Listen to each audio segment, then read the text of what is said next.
کفری ئەو شارەی یەکێک لە گرفتەکانی نەبوونی هەلی کارە. کەم گەنج لەم شارەدا دەمێنرێت خاوەن کارێک بێت، نە حکوومەت دەرگای دامەزراندن دەکاتەوە و نەکەرتی تایبەتیش هەلی کاری تیادا دەڕەخسێنێت.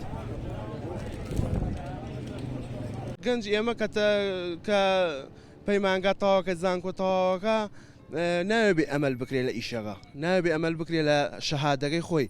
ئیسەوای لێ هاتە کاتێ زانکۆکە تەواوەکە هیچ ئەمەلێکی وە تەعینات نییە، لەبەرەوەی تەعینات نەماوە لەم شاری ئێمە لەم وڵاتی ئێمەیە.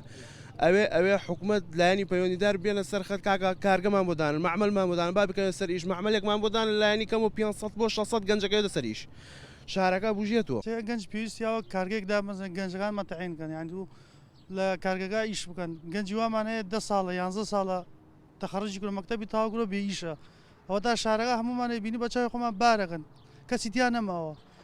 گەنج پێویستیەوە دەستی بگری بێ بخەی سەر ئیشە.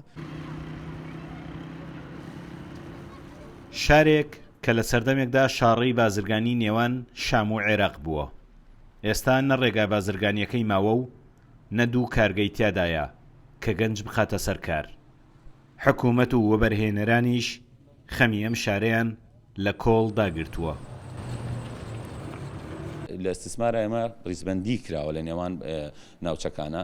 کفری خۆی بۆ خۆی دەگەڕێتەوە بۆ زۆنی سی، ئەگەر بەراورد بە کەلار بکە کەلار ئەیە، بۆیە ئەو دەرفەتانی لە قەزای کفری هەیە لە ڕووی ئەفای گومرکیەوە، لە ڕووی هاندانەوە، لە ڕووی بۆ تەنانەت پرۆژەکان بە شێوەی تەملیکەکرێت لە بری مساتەحەکەی لە قەزای کەلارە ئەکرێ. ئەمانە خۆی دەرفەتێکی باشە بۆ مستەسمرینەکە ڕووکە داواکەین لە هاوڵاتیان بە تایبەت متمەکنەکانیان کەوانی پرۆژیان هەیە، چی لە سنووری قەزای کەلار یا لە سلێمانی یا لە هەولێر. ئەو خەڵکانە ئەگەر بتوان بە شێوەی مساهەمەش بۆ پرۆژەیەکی هاوچەرخ یا پرۆژەی مۆڵی بازرگانی یا پیشەسازی کە لەو ناوچەیە دروستکەن لەبەرەوە زەوی بەردەستە هەیە و بە هاوکاری و هەماهەنگی ئیدارەی ناوچەکە وەکو قەزای کفری لە قایمەتی و شارەوانیەکان پێ بێت.